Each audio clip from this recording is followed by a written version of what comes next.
দর্শক আসসালামু আলাইকুম, আশা করি সকলে ভালো আছেন। তো দর্শক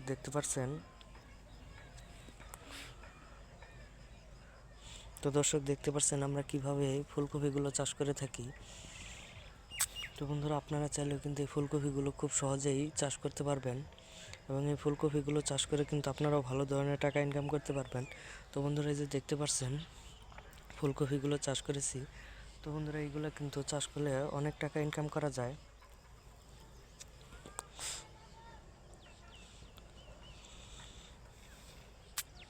তো বন্ধুরা, আপনারাও কিন্তু এই ফুলকপিগুলো চাষ করতে পারেন খুব সহজেই। এই ফুলকপিগুলো চাষ করে কিন্তু ভালো টাকা ইনকাম করতে পারবেন।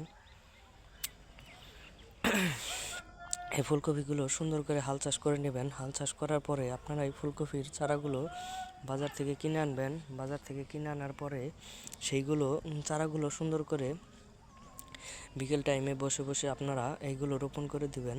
রোপণ করে দেওয়ার পাশাপাশি আপনারা প্রত্যেক দিন সকালে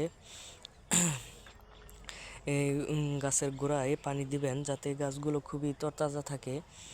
3 থেকে 4 দিন পানি দিলেই গাছগুলো কিন্তু খুব সহজেই হয়ে যাবে। তারপরে কিন্তু আপনারা এইগুলো বিক্রি করতে পারবে। 3 থেকে 4 দিন দিলে এই গাছগুলো খুবই শক্ত হয়ে আটকে যাবে। তারপরে এই গাছগুলো কিন্তু বড় হওয়ার পর কিন্তু আপনারা বিক্রি করতে পারবেন। তো বন্ধুরা, আমাদের ভিডিওটি ভালো লাগলে অবশ্যই চ্যানেলটি সাবস্ক্রাইব করে দিবেন। ধন্যবাদ সকলকে, সকলে ভালো থাকবেন। আসসালামু আলাইকুম।